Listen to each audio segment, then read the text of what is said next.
একটা বছর গেল, আমি কি শিখলাম? একটা বছর চলে গেল, কিন্তু প্রশ্নটা বছরকে নয়, নিজেকে করা দরকার। এই বছরে আমি কি শিখেছি? সব পাওয়া মানেই শান্তি নয়, আর সব হারানো মানেই ধ্বংস নয়। আমি শিখেছি, সময় কাউকে থামায় না, কিন্তু সময় মানুষকে থামাতে শেখায়। আল্লাহ পাক বলেন, নিশ্চয়ই আল্লাহ কোনো জাতির অবস্থা পরিবর্তন করেন না, যতক্ষণ না তারা নিজেদের অবস্থা পরিবর্তন করে।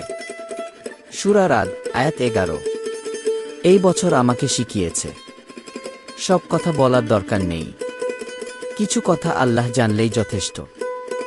রাসূল সাল্লাল্লাহু আলাইহি ওয়াসাল্লাম বলেছেন, বুদ্ধিমান সেই ব্যক্তি যে নিজেকে হিসাব করে এবং মৃত্যুর পরের জন্য প্রস্তুতি নেয়।